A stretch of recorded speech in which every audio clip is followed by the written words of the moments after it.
This red all-star has impacted not only standard, but modern, and even into legacy and vintage.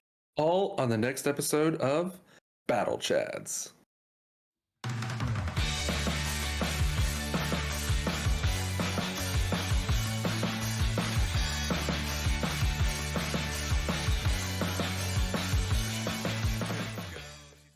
Hello everyone, welcome back to this week's episode of the Battlechads. This week, me, Sam, and Josh are joined by Mr. Monsters Rage himself, Stanley 2099. Say hi, Stanley. Hello. Welcome in. Sam, Josh, good to have you both back on the podcast. We're now back as a free. It's been a couple of weeks. You know, there was a week where we were in Bologna where it was just me and Josh, then me and Sam. But it's good to have the three musketeers back together. It's good to be back. How are we? Yeah, I'm great. I do want to just say for everyone who has missed my lovely face, I did try and join into the podcast at Bologna, but Josh literally grabbed me by my shirt and threw me out. Apparently my audio was rubbish, so it's good to be back from my side as well. I've heard better audio from Undercooked Pizza. When you're in Bologna, it's definitely not what you want either. But like I said, we're joined by Mr. Monster himself, Stanley, the creator or the innovator of the blue-red prowess deck that's currently doing absolute bits in standard at the minute with Corey Steelcutter. Stanley, how does it feel to be a basic mountain enjoyer like myself? I love it. I love playing aggro. I love finishing fast enough to eat lunch, do whatever I need to do between rounds. The EV on taking breaks, both mentally and physically, is pretty absurd, honestly, especially with how long these regional championships get. So I'm very glad that when I started playing Magic, someone handed me an aggro deck. I can't imagine trying to play Control for the length of time it takes to get through on RC. As much as I enjoy casting Counterspell here and there, doing it for a whole tournament is just a brutal thing that I respect, but I'm glad that I don't partake in. No, I'm the exact same. I don't have the mental capacity to pay more than 1 mana for a Counterspell. That's it. No way. So you said you are like the sort of pioneer of this prowess deck that's happened, but the card that brought it to light is the card of the show. The card we're going to talk about a lot is Corey Steelcutter. Now you pioneered the red deck before that was a card, before that was a thing. You saw. I'm going to tell the origin story in a second, but you saw a few little cards getting printed into standard, and you thought this is where we want to be.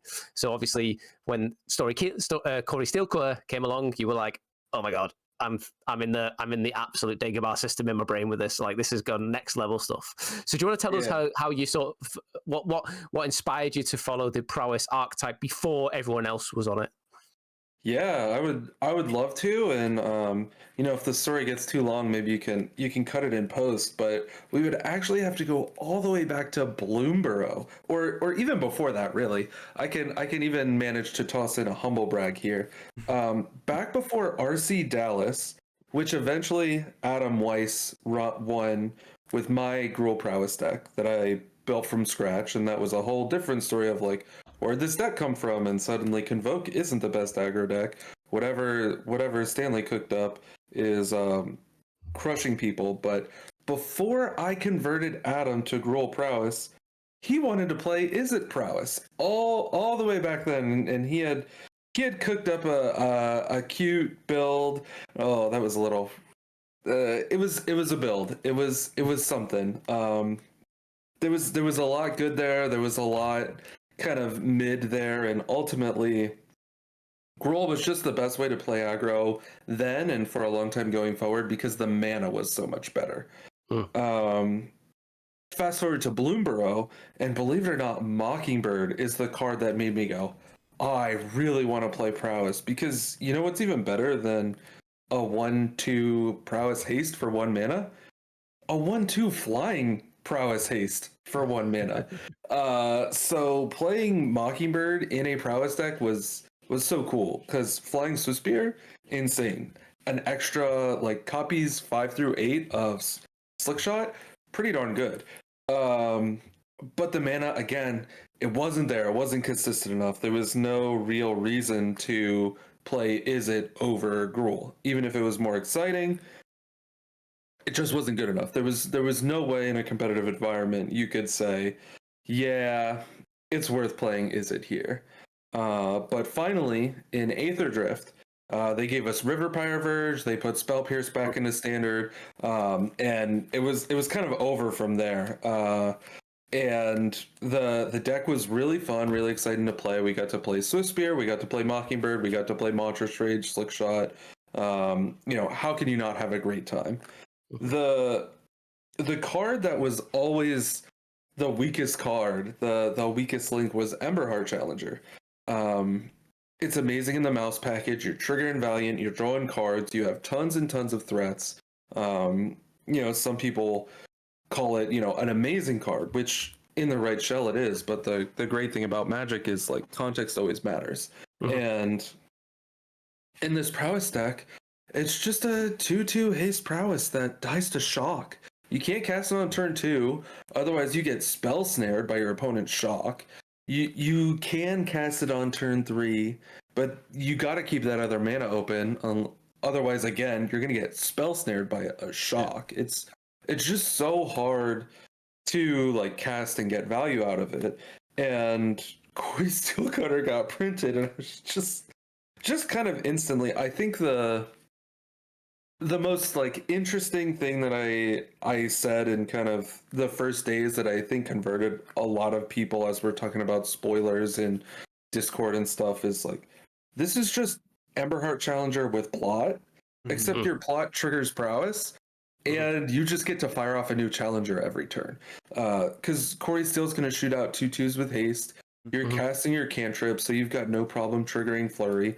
And instead of on turn 2 putting a 2/2 into play that dies to shock, you have an artifact, which at the time was essentially unkillable. So you really just have this free pass to spend your 2 mana and just be untouchable, which is exactly what Slickshot's plot did. So now it's like, okay, fantastic. We have Swiftspear and Stormchaser's Talent, efficient, mega powerful 1 mana threats, and then we have Corey Steelcutter and Slickshot, which, like, okay, I spent 2 mana on turn 2 and you can't do anything about it, and from turn 3 forward it's just kind of off to the races. But kind of seeing that, wait a minute, Corey Steelcutter, like, not only am I getting a dude every turn, but it's kind of like plot that triggers prowess, in that I'm spending my mana, I'm establishing my threat, but I'm not exposing myself to literally every removal spell in the format, which is what you do if you cast a 2 mana 2/2.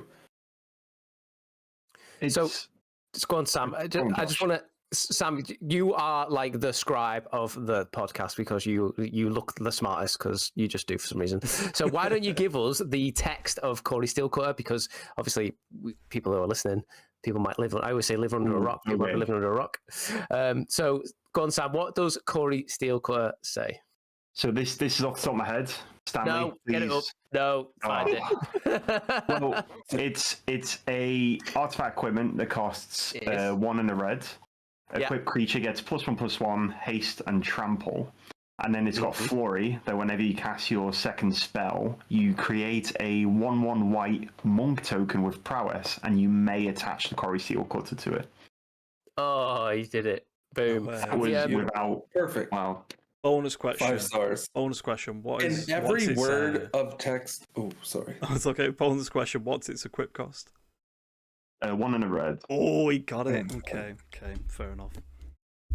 Go on, Stanley. I just want to add, every word of text on that card matters. That's one of the other beautiful things about it. There is not a single word on that card that is irrelevant. The equip gets used, the trample, the haste, all of it. Every inch of that card is really strong, and there's the obvious application of like, me play artifact, me cast 2 spells, make monk kill you. But there's like so many cool and interesting things that you can do, even down to the like may equip. It may seem like, why would I ever not equip it? But especially now that the deck is so powerful, you end up in a lot of spots where you're like, okay, I can't kill my opponent.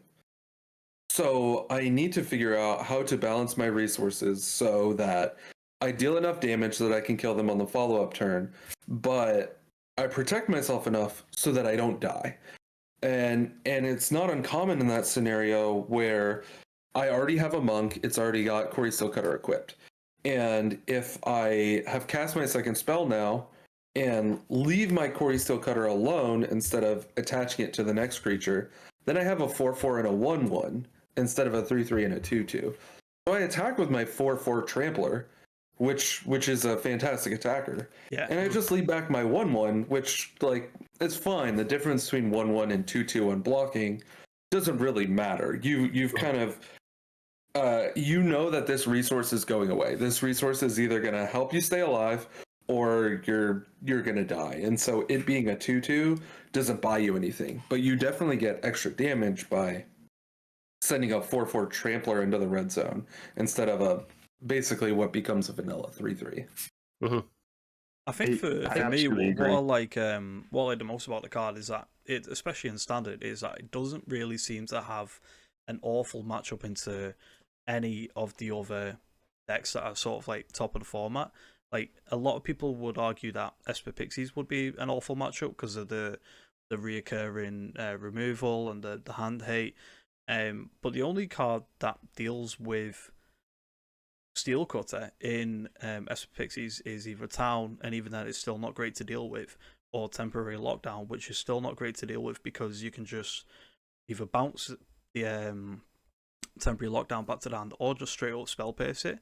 So it's just a perfect combination of, you know, your aggressiveness and your tempo, just put it together and you've just got a really, really good deck that doesn't seem to be struggling against a whole lot of the format.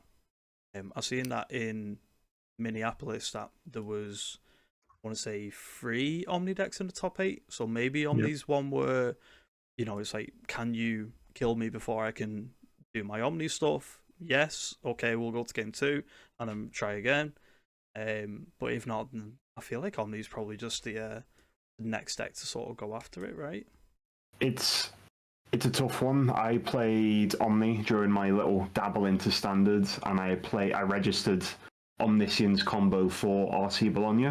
I think that, I mean, Stanley did a beautiful impression of a red enjoyer a little earlier, and I think that sometimes that, obviously the joke is that mono red, you cast your Monstrous Rages and you swing for lethal. Yeah. I think that actually the impersonation or that type of mentality can come from the other side of the room. So I'm Omniscience. I cast Omniscience, I win. As much as, well, sorry, you never cast Omniscience, but, you know, get one into play and you go from there. So I think that the idea is, well, I'll just play 4 Temporary Lockdowns in my main deck. The issue I had, especially against Prowess in testing, and sadly it became a little too prominent just before I registered, so it was like quite popular that weekend, is I played against Prowess and I cast like 3 lockdowns in the game and I lost. It's so, like, sorcery speed interaction is never how you want to tackle a tempo deck, and I think it's very fair to describe Corey Steelcutter as a tempo deck. And just the standard is so deep at the moment. I think it's the largest standard we've ever seen. I think that's not. It's either accurate or pretty close to being accurate. And we have such a beautiful wealth of cards that flow through standard. I really love the back and forth in the meta that we're seeing. So, okay, well, Omniscience is playing 4 lockdown, which is good, or pretty good against Clutter. So Clutter's just going to develop and play into the Floodmore instead. And it's absolutely brutal. And this is one thing I want to touch upon a little bit, Stanley. I'm sure you're going to be great at discussing this, and I'm definitely going to not be. But with such a deep, wealthy, strong standard pool, when you approach building a mono red deck, I think that people still think that red or red blue or red green is quite easy to build, quite easy to play. We saw over the weekend, was it RC Hartford? Am I getting that right? Or Minneapolis.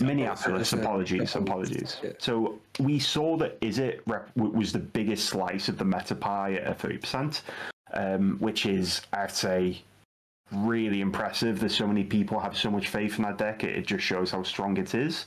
But I want to sort of approach, like, how to actually build that deck when everyone in the room is gunning for you? Does it become like a little internal rat race of trying to beat the mirror or trying to beat the new Jeskai control deck that's reared its head? Can you shed a little light into that for us, please, Stanley? Yeah, I think,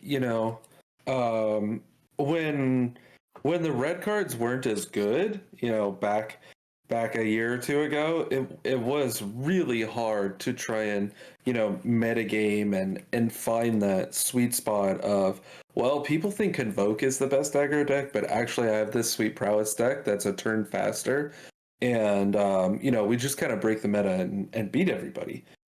But now everything's so good. The funny thing is that, like, the stock build of prowess kind of builds itself. Yeah. Like, say you sit down and think, hey, I want to build a standard deck. If you were to look at a list of the best cards in standard, Stock Up and Quarry Steel Cutter would be at or near the top. They would have to be two of your top three for sure. And you go, oh man, these cards are crazy good. I bet I can play them in the same deck. And you're like, okay, well, what's the next best red card? Oh, Monstrous Rage. That's also like probably one of the top 3 or 4 cards. Let's check out what's going on in blue. Oh, Storm Chaser's Talent? That card's pretty busted. All right, so we've got 4 really busted cards. And I have Flurry, so, lucky me. Standard has 8 cantrips that are really good. Opt-in Select, Premium Selection. Let's go. Oh, wait. All right, back to the red side. Swift Spear is still legal? Fantastic. Like, multi-format staple, one of the best 1-drops of all time. And then what else can it... Oh, Slickshot Show Off? The guy that people keep forgetting about somehow. Like, one of the most broken cards ever printed that people just continuously forget about. It's crazy. That's already, 16 cards of each color. And who am I forgetting?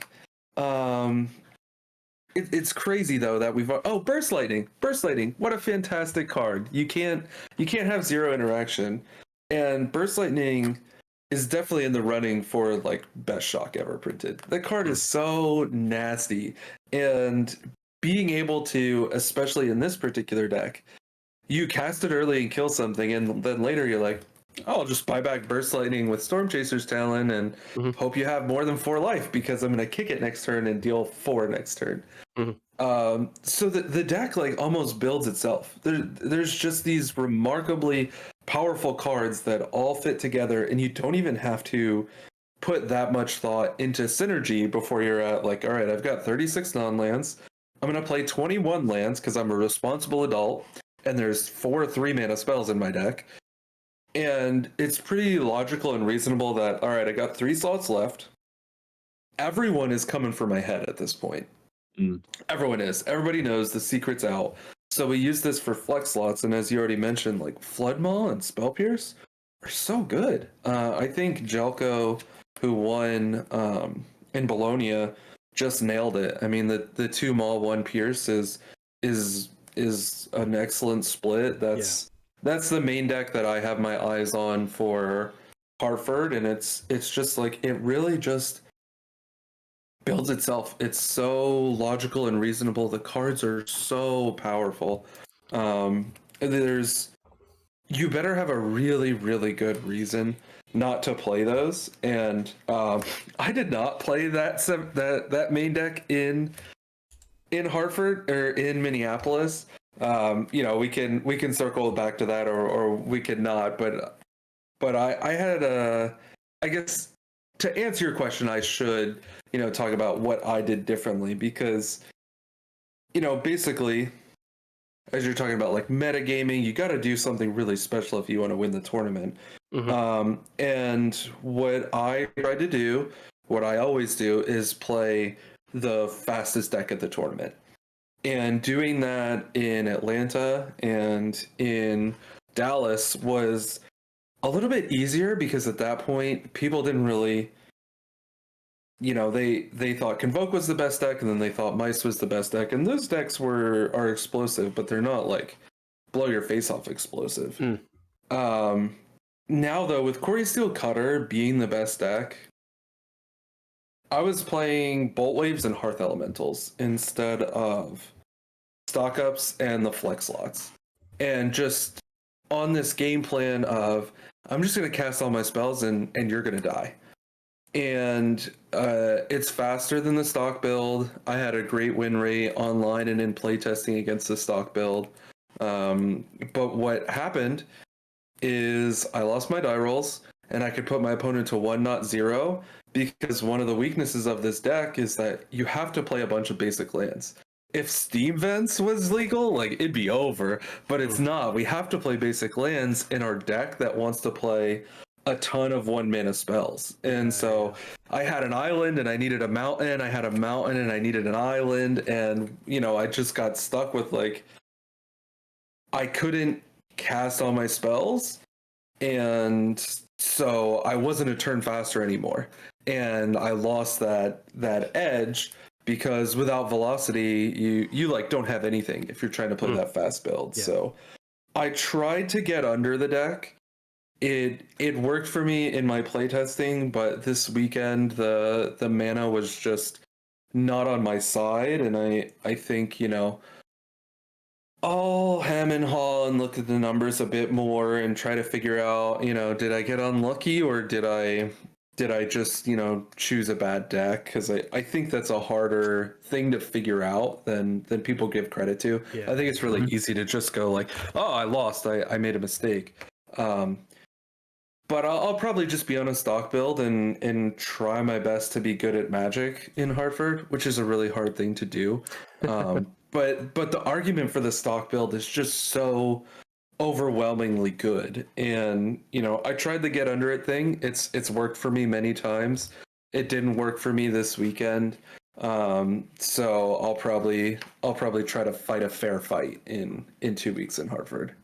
I mean, you look at this deck, right? So we talked about stock up, the card stock up. You know, you mentioned it's one of the most powerful cards printed. To be fair, like the cards are insane. Like, yep. And we spoke about it on a couple of pods ago. And basically, we saw it you either doing it in a combo. It's either a combo deck card because you find in 2 cards specific for combo, or it's in a control sort of shell. Excellent, those two. But this deck is aggro, pure aggro, and it's playing stock up. Like, I would never have anticipated that to happen when reading the card face value. But if you look the way it's built, you know, you said, you know, you've got your Swift Spears, you've got your Burst Lightnings, you've got all the aggro stuff. But then you've got the late game. Like, this deck does not punish you for making too many land drops, because guess what? You hit 4 land drops, well, you're buying back Silverchaser's talent cards. You hit 6, well, guess what? I've got a late game action now. You know, I'm making loads of otters. You know, you've got, I top deck a stock up and I've got 6 lands out. I'm like, oh my God, this is like game-changingly good. Like, good luck. It's insane. Like the reload capability of this deck for an aggro deck is something that you've never really seen before. You know, we talked about the Amon Ket standard in red. You were just playing. You just hoped to draw something like a Hazaret or something, and that was like your card advantage because you had a really hard to deal with threat that kept, you know, doing damage. But you know, this is a completely unique deck in the sense that it has an early game sort of strategy where you can just kill them early. If that doesn't happen, well, guess what? Let's take it to the mid game. And if that doesn't work, well, I've got late game, buddy. So let's go. And this deck is like insane for that. Yeah. Insane. It is good. Yep. And it's just like there's so many different ways that you can build it as well. So there's the stock list out that we've mentioned, and then there's the list that Stanley had piloted with the 4 bolt waves and the 4 half elemental. Half elemental, by the way, is a card. When you posted it on your Discord server, I was like, what on earth is this card and why is he playing it as a 4 of? And then I read it again and I was like, okay, maybe it's worth testing. And then I didn't even play blue red at Bologna in the end. Big mistake by my part. Yeah, Hearth. Brief shout out to Hearth Elemental, by the way, because there's a lot of reasons that I didn't have a great weekend. Hearth Elemental was not one of them. That card is so good. And I think what people, you know, you mentioned aggro's never had access to this kind of card advantage. And it's funny because that's like the well-kept secret as to why my decks have been so successful is because Questing Druid draws 3 cards. You exile your top 2 and you get Druid himself. Yeah. That's, you know, we'll call it like RG Treasure Cruise. It's 3 cards. Questing Druid is a very legitimate and powerful threat. The the kind of issue with him at the moment is that he still dies to lockdown, and he's on the slower side before he becomes this scary threat. You got to deal with him before he gets too big, but it takes time. The disgusting thing about Hearth Elemental, that's just a 1-mana 4/5. I can't tell you how many games I've won just like, all right, here's my 4/5. That's a nice, FOMO with Sheltered by Ghosts. You can't get past me. And because it's like native mana value is 6, it doesn't get sucked up by lockdown. And going back to what we talked about, how every bit of text on Corey Steelcutter matters. I can't tell you how many games I have ended by going, okay, 1 mana, here's my 4/5. 2 mana, now it's a 5/6 trample haste. And my opponent just goes, oh. I guess I'm dead now. Yeah, it's like turn 6, and I'm like, okay, 5/6 trample haste, you die. That the card plays really well because, again, it's 3 cards. You draw 2, and then you put it into play as it's like a Tarmogoyf, a 1-mana 4/5. Yeah. The issue is, as I said, the mana is just hard, and I had a really hard time casting all my spells this weekend. Much harder than I had in playtesting in general. And he gets a little worse when you can't cast all your spells, and so it makes more sense to, well, if I can't consistently do this super aggressive thing, I may as well do the other broken thing, which is just massively powerful. Being a step slower is fine because everything I'm doing is really, really powerful. Just for those who don't know what half elemental is, don't worry, you're not going to get judged.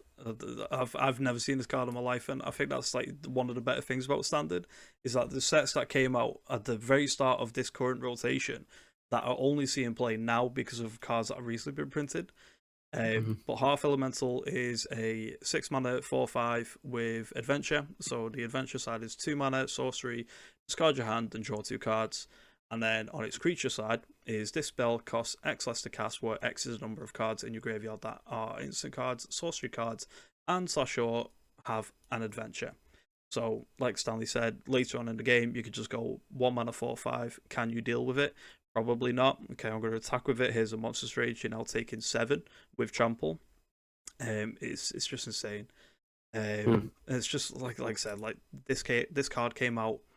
When did Wild's Veldream come out? Was it nearly 2 years ago? 18 months ago now, give or take. And the fact that this is probably like the first time that it's seen the light of day in a Standard deck is incredible. I mean, you want to see it played in Pioneer or Modern or anything like that. God, no. Not in the format where you have literal treasure cruise. Standards, I don't think anyone would disagree with me. Actually, this might be a bit of a hot take. I think Stanley just touched upon a great point. And I know it's a little obvious, but casting your spells, the more spells you cast, the more likely you are to get there. And I actually do kind of like Standard's mana not being the last time we visited Khans, it was it was the Battlelands Fetchland cycle. Yeah. And people were playing Siege Rhino with Stubborn Denial, which is insane. A drug. I will never have an experience like that in my life. But I love that, even though there are all these super powerful cards, I do like the dichotomy of strong cards, iffy mana, because then you really have to think about how you build that deck. It come to me as Josh was speaking then. This deck is actually very reminiscent of Boros Energy in its own way, because it's the wave problem. Can you beat the Monetary Swift Spear, Slickshot Show Off, Storm Chaser's Talent? Okay, cool. Well, here's stock up. I'm going to go get Corey Steelcutter. I'm going to get Opt or Sleight of Hand, or okay, well, now you've dealt with this stuff, I'm going to level up my Storm Chaser's Talent and get back a stock up. I always feel like, as somebody who has played aggro in the past, to me, aggro is always very scary when my aggro opponent always has something to do. And this deck does not run out of things to do. And it's kind of reminiscent in Boros Energy. And they're like, right, can you beat Gydasaur's Oslo Pride? Cool, if you can, here's a Flage. Can you beat the backside of Flage? Okay, cool, if you can do that, well, here's my Goblin Bombardment, a Johnny draw. It's just obscene. the difference is you get to play real card selection and stock up at a minimum. I think for me, stock up as a minimum, find 2 spells for your steel cutter. That's the floor, right? Well, I guess the absolute floor is getting 5 lands out the way, but like the minimum floor is you play your lands and then you just upgrade. Yeah, I watched someone this weekend. They cast stock up, and I just like lean back and look. Ripped 5 lands. Right, I have so badly. I wanted to like. Can I take a picture real quick? But I didn't. But that it's crazy when that kind of stuff happens. But typically, you're getting the goods. Especially, you Opt and Slight have very real and relevant selection. It's consistently finding gas. It's very hard to run out. But you could set up though, right? Like Slick Shot is a setup card. You can set those cards up. You can set up for a big turn, like a game-winning turn. I don't know if you watched the Bologna finals between Jelko and Ivan, where the game 2 was all about stock up, like which person got stock up. I think it was like I think Storm Chase Talent got to level 3 or something. And basically, it was a really grindy game, and then. Game 3, it was like, right, Ivan kept a hand, right, I've got stock ups, I've got ops, I've got all the good stuff to take this game to the end. And then Jelko just like, boom, here's my head. Like, here's just had the unreal pressure. And then it was the it's when he slammed down a Screaming Nemesis, and it's like, yeah, this game is done. Like, it's done. Like, this, you can block this, and then you're taking so much damage. Like, like, nice stock up, bro. Like, that could be the angle of attack. That's nice stock up, bro, is a thing that me and a lot of friends on my build said all the time. The meme was, people will cast stock up on turn 3. It's like, what are you doing? You just died. Yeah. Why would you do that? Why would you just cast it on turn 3? There's a Slick Shot right there. He's right there. He's making eye contact with you and everything. Like, what's going on? Slick Shot makes strong eye contact, for anybody wondering. Yeah. He does not blink. Does not blink. I think sorry, Sam. I think I would go as far to say that this is the best aggro deck I've seen in Standard ever, and this is even taking into account like the Hazoret deck from when Monkhet came out, and even like the original heroic decks back in Feros. It's absolutely insane. It's the fact, because with aggro, it struggles a lot more in the late game. Not recently, because you've had silly cards like Tersa get printed. You've had Manifold Mouse and Emberheart Challenger, which can just grind out games by themselves, and Rockface Village as a land as well. But I think even taking into account all of them, this is the best of anything that we've ever seen, because it's got the early game like the finals for Bologna, where they were dead on like turn 3, turn 4, where your opponent just keeps a grindy hand. So I'm going to put it out there. I'm going to put it out there for the world to clip it and prove me wrong, but this is the best aggro deck we've ever seen. In Standard. It's just it's the Minneapolis was, as always, a fantastic event to watch. There's nothing better than watching Magic coverage. My favorite story from the weekend, I've completely forgotten the player's name, so apologies. But it's somebody who lost round 1 to United Airlines. Their flight was late. And then they went undefeated in the rest of the Swiss. Yep. And then they finished 4th, which is just... Again, I've forgotten the name, so apologies there. Bad podcasting on my side. But is this in Bologna? Yeah, no, this was in Minneapolis. Oh, really? All the tweets were like, lost round 1 to United Airlines, won out. It was really funny. But Brilliant. Taking a look at Minneapolis, and the one thing that really surprised me, and I'm wondering if you could shed some light on it, Stanley, is it prowess? 30% of the room expected. It was the absolute sheer drop off in actual factual mono red that we saw, because it was like way at the bottom. It's like way at the bottom, and I think that Magic players have knee-jerk reactions to a lot of things. They get Corey Steele that an FNM. Well, Corey Steele Cutter needs to be banned. But what really made me laugh was a couple of weeks ago. We were talking about Monstrous Rage being banned, something the mouse package going, and it's almost like it was a wish on the monkey paw that come true, because now, yeah, these cards aren't good anymore, but we have Corey Seal Cuts to deal with. Yeah. Why do you, is it literally just that the blue-red version's much better to play, or? It was a typo. They, in like the first, I'm almost certain in the first graphic it said something like there was 14 mono red players. Yeah. Later they corrected it. It was 104 mono red players. Oh, Right. Okay. So the like eye-popping number of like what happened to mono red was a typo. It did obviously, you know, we have a huge number of converts, and the simple answer is like prowess is better if you have the cards and have the experience. Like, of course you're gonna play it. Yeah. Mono red is still a great deck, and I have, you know, students playing it. I have patrons playing it. I'm gonna, you know, make another like mulligan deep dive video on mono red this week for someone. So mono red's still great. Is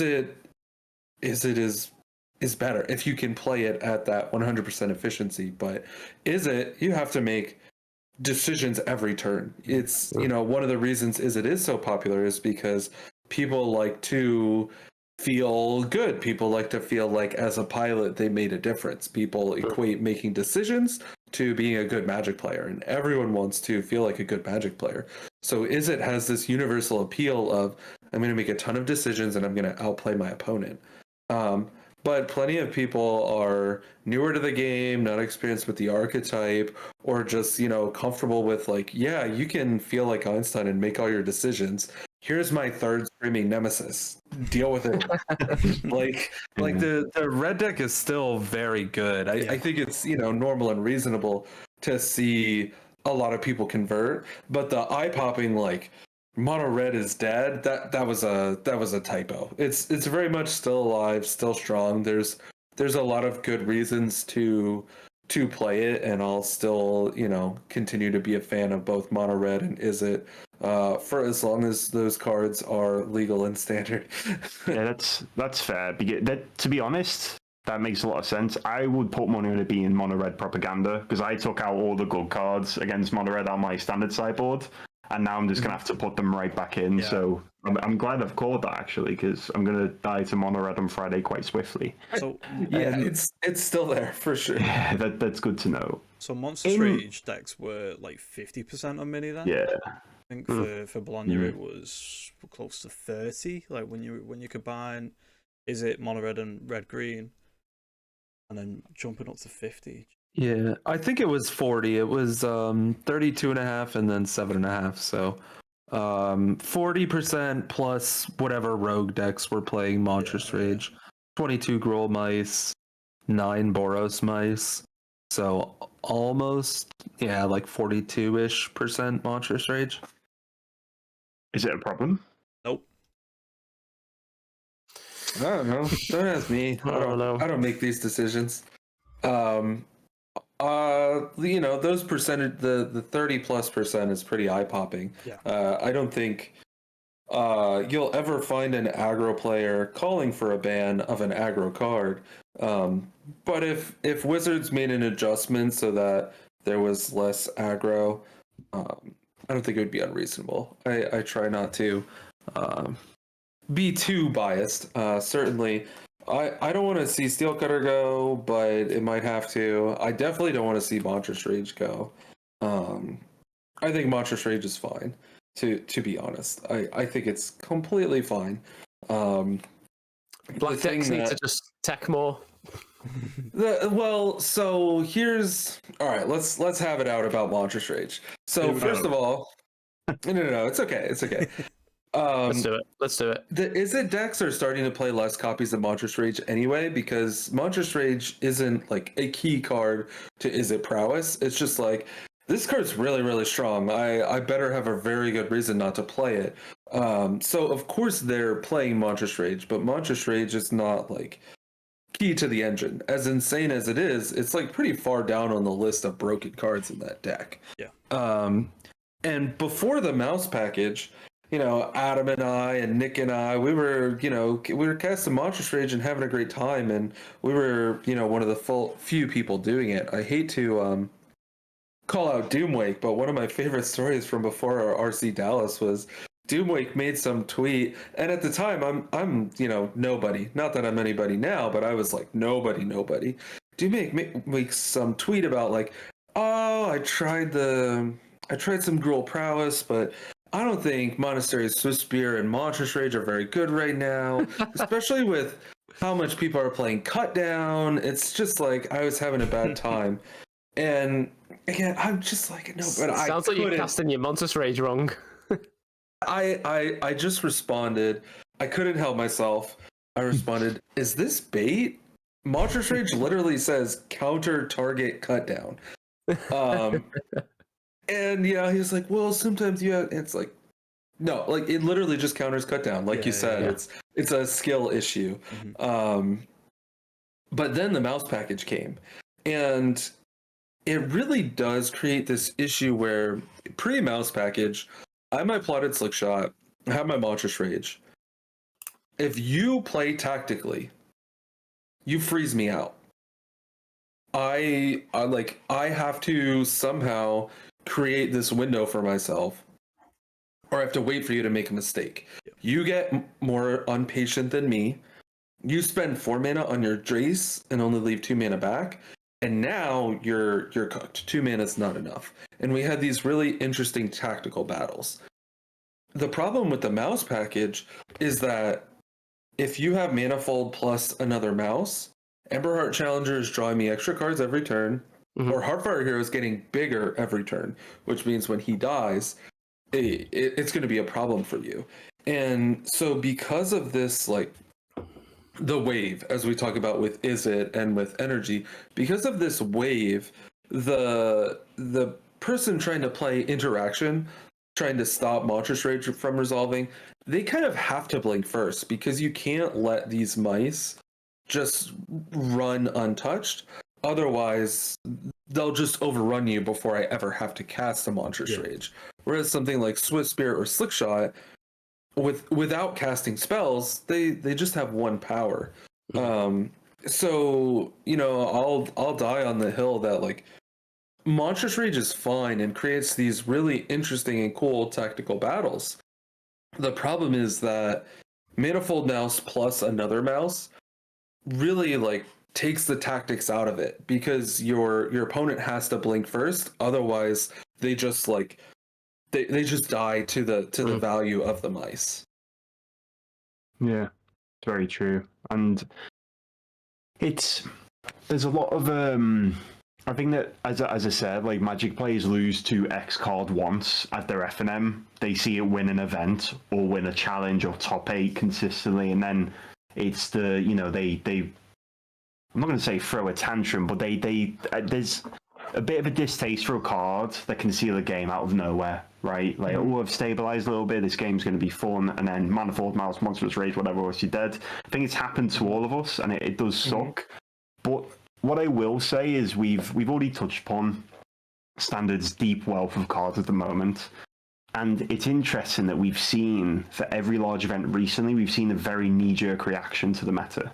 So it's the pendulum is swinging heavily in the favor one way, one weekend. I imagine the next large event we see is going to swing in the favor of the other way. Like, I know the black-white pixie deck is picking up a lot of traction because that, I guess, reintroduces the removal equation into this dance that Stanley was describing. And then as well, it's on the tip of my tongue. Is it Mono Black Demons that's sort of shown up a little bit? That showed up a bit. And let's not forget, Jeskai Control won the event. Yeah, very true. Izzet Prowess won Bologna, and Jeskai Control, a deck, basically born out of, hate for Prowess, won the next event. So, yeah, we're going to continue to... Standard's powerful. There's plenty of things you can do. It's way too soon to do anything. We want to see how it breaks down. It's Monstrous Rage is fine. Card. Yeah, I agree. I think that if actually... Go on, Stanley, sorry. Oh yeah, I was just gonna say. So back when they didn't ban anything, and everyone was like Monstrous Rage beans. So I totally agreed and wanted nothing to be banned. Just let us play Magic. But if they had banned beans, this town, and Monstrous Rage, like a lot of people wanted, I think the mouse deck would have just completely dominated everything, and people would have found out the hard way that Monstrous Rage wasn't the problem. And if you wanted to soft reset the format, you would have to hit Manifold Mouse, not Monstrous Rage. It's the much more problematic thing because, as I said, like Monstrous Rage creates these really cool, interesting tactical battles. It's actually Manifold Mouse who takes the fun out of it because you just have this engine that if you don't have an answer for, it's just going to overwhelm you. And if you've only got one answer and you spend it on that, now there's all these other ways. Like you can't be as tactical with your removal because this snowball is going to run you over. That was my issue with because I was running Demir mid range during my standard season, and the problem I was having, like when people cast Monstrous Rage, I was like, meh, sure, yeah. I know what to kill next turn. But when Manifold Mouse got off-springed, I was like, oh god, this is awful. Yeah. This is so bad. Like this is the thing that beats me. And then you board wipe it, or you kill two of them. You spend 2 removals, you 2 for 1 yourself, and then they cast another one. You're like, oh my god, go away. Yep. And there's this dance even from like the first turn. So your opponent goes turn 1 Heartfire, turn 2 Manifold Mouse. It's like, okay, do I kill the Heartfire hero or do I kill the Manifold Mouse? And there's some math there, and you should kill Manifold Mouse. But it always feels bad when you're like, okay, I killed Manifold Mouse, and then they have another one, and you're like, I should have killed Heartfire Hero, because like I'd rather be looking at 2 Manifold Mice than Manifold plus Heartfire. So you've already got this like kind of coin flip from turn 2 if your opponent has that curve, and that problem like never goes away. If your opponent has 2 mice and you kill the one where they have the backup, you're cooked. If you kill the one and they don't have the backup, then you're fine. 2 heroes, whatever. 2 Manifold, a hero and a Manifold, the clock is ticking fast. Yeah. It reminds me of the old like Tron problem in Modern, which Tron land to blow up if they haven't searched for one, and then they always have the backup of the power plant or the mine or whatever you go for. Yeah. And I think that, just to sort of wrap up on bans, I think it's like looking at standard has been tough for me because I'm typically a Modern player. It's all I ever talk about to whoever listens, and I think that I'm so used to my problems being fixed by one ban. Oh, Underworld Breach is silly, right? Get that gone. Modern saved, and I don't think you can apply that mentality to standard. And I think that maybe we did say, to be fair, when we discussed bans, it's either those 3 or nothing, I think is what we said. And we landed on the nothing, which is, to be fair, Wizards know more about Magic the Gathering than me, surprisingly. You'd think so. I'd take you'd like to think so. Yeah, you'd hope. I bet they couldn't recite Corey Steel Cutter off the top of their head. But it took them long enough to fix the best format, Legacy. Well, can we touch upon that a little bit, Josh? Because Modern for me, Legacy for you, Standard for these guys. Corey Steel Cutter is kind of making footprints and waves in every format, isn't it? Have you lost to it in Legacy yet? So in Legacy, it's currently being played in like the Is It sort of style decks, the Delver sort of strategies, because it's really low to the ground threat. You can play the Mistress Bauble and I forget the name of the ball they play, but you can actually turn on Corey Steel Cutter as early as turn 2, and then it just creates stat value, and then every time you cast a spell, it creates more value because everything's got prowess, etc. So yeah, it's been seen play there. I don't think it's actually as good as the straight up Delver deck, if I'm being honest. I would rather see that version than see straight up Delver, but maybe it's because I'm playing broken decks myself. I don't know, but. Yeah, it's been seen play there in Modern. I know we were talking so much about Standard. I was so enthralled by Standard, but we'll talk about Modern now. Modern, it's created it's give life to the new, I guess an old deck into a new deck. That is a prowess deck, a really appealing deck for a few reasons. One, because it's cheap. I think you can buy the whole deck for less than $400. Cheap. Well, you've probably already got if you've definitely got the Standard cards. You've probably got No, you're most absolutely right, modern Josh. But hearing my brain justify that knocks me sick. To be honest, carry on. Sorry. But the deck is actually squarely in the tier 1 sort of bracket. You've seen it won challenges, you've seen it top 8 pretty much every challenge since Corey Steelcutter's got printed, and it's massively impactful in the meta. And if you look at modern now, it's a very aggro centric sort of modern. Which is good. It's a bit of a double-edged sword in that way, because if you look at modern as an aggro-centric format, you're like, oh my god, my deck is bad against aggro. Blah, blah, blah. But it's a very predictable meta now. So you're going to face Boros Energy. You're going to place You're probably going to face some combo decks, because combo decks usually are good against aggro decks. So you've got that sort of like prerequisite to build your deck. So how you approach the meta is going to be relatively straightforward and probably ideal to brew and bring your own spin on things, I think. Yeah. Anyway. Combo being good sounds good. Not sure about everyone else, but that sounds good to me.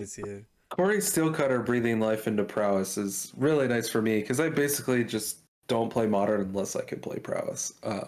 That's my favorite way to play. And so what was really funny is one of my favorite parts of prowess was casting Underworld Breach. Yeah. So prowess gets popular again.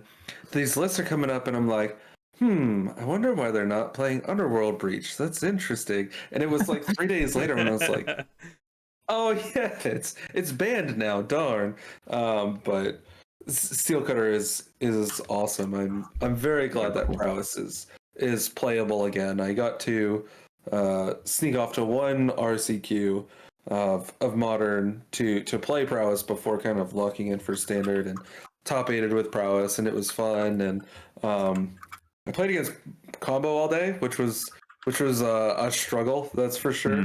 But we kind of still squeezed it in. It was kind of funny. I actually played the prowess half of the deck most of the day, not the Corey Steelcutter half of the day, and it was nice to see that half of the deck still did pretty good. My friends on Ascendancy combo with Corey Steelcutter made more monks than me during the day, which was both annoying and cool, because it's like, well, if I can win with the fair half of the deck, then that's kind of exciting. It feels like it's in a very, very good place. The Ascendancy combo is sort of like, whereas everyone's gone from the breach, all the breach players have gone to that deck now. So yeah, it's a cool deck, really cool deck. When I was playing prowess, because I really like prowess, believe it or not, I'm a tempo player, but I do actually like the prowess sort of build. Underneath my tempo exterior, I'm an infect player, so tempo sort of prowess sort of marries into that sort of game strategy. And I was playing the unstable amulet with the Underworld Breach. You go off, make it, kill them on a combo kill at the end, but that was pretty fun. But it was Underworld Breach had to go. Yeah, it was so cool to set up sweet combos with Breach, and I had formulas for, if I have one DRC, then I can cast Graveyard -2 divided by 2 play, and then if I have 2 DRCs, it was a really fun time to be 2 DRCs out. You were going off. Yeah, I can cast 300 spells. And you are taking a damage every time, 2 damage sometimes if I've got 2 unstable amulets. Yeah. Now, I'm conscious of time here, lads, and we've talked quite a lot, and it's been a really interesting conversation. But is there anything you want to add before we sort of come towards the end of the pod? Anything from you, Dan, Stan? Anything last minute things before we sort of wrap things up? Play basic mountains. Yeah, it appears so. Play mountains. Probably play some islands too. Maybe. Yeah. So Stanley will attach all you'll provide all your socials, Discord link, all that good stuff. We'll attach the show notes. But is there anything you want to shout out in terms of socials now for the listeners? Look up Stanley 2099 and you'll find me. And I love to.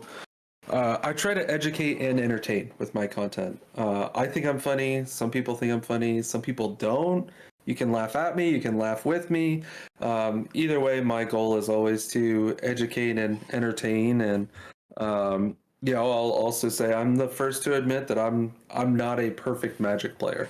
But what I always try to do in my content, especially when I'm streaming, is when I make a misplay, I will happily call it out and explain exactly why what I did is wrong and exactly why I would, take a different line if I could do it again. And when I say that, I don't mean that like I make a play and my opponent punishes me and I go, well, that was wrong because they had this. I mean, going down to, oh, I played the wrong land, and before taking the next game action, I'll explain like, oh, this was a mistake because XYZ.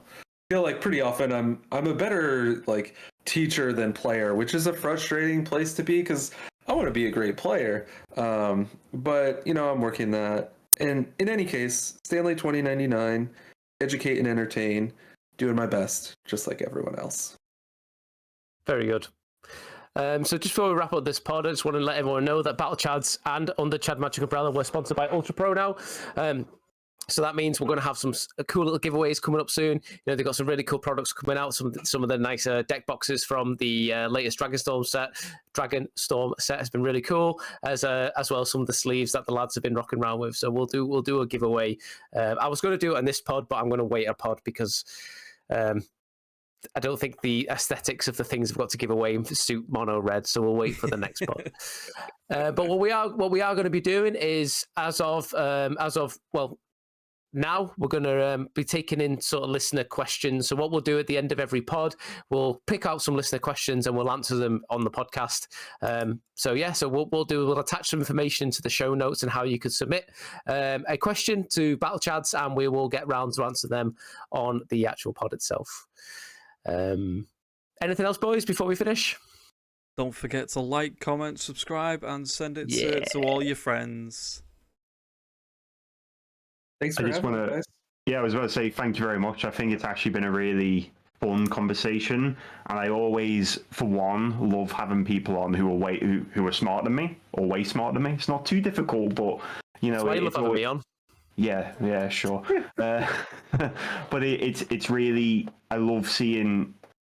I'm trying to like experience more Magic, but from other people's perspectives. So like, I would never choose prowess and mono red, and it's lovely to get that insight and that depth from yourself, Stanley. So thank you very much for coming on and talking about it. Yeah, it's been a great time. Thank you very much for having me. Glad to be here. Invite me back anytime. Well, yeah, we'll have you back. No problem. Great. Sorted. That's next week's episode sorted as well then. No, thanks again, Stanley. Just gonna mirror what everyone else has said, but it's nice to hear an actual smart basic mountain enjoyer talk on his podcast. That's a bit of an oxymoron, that. Is it? I appreciate you guys calling me smart. I'll consider that a win and not question it as a true basic mountain enjoyer. Nice. Okay. Cheers, everybody, and thanks for listening. Everyone. Bye. Thank you. Bye.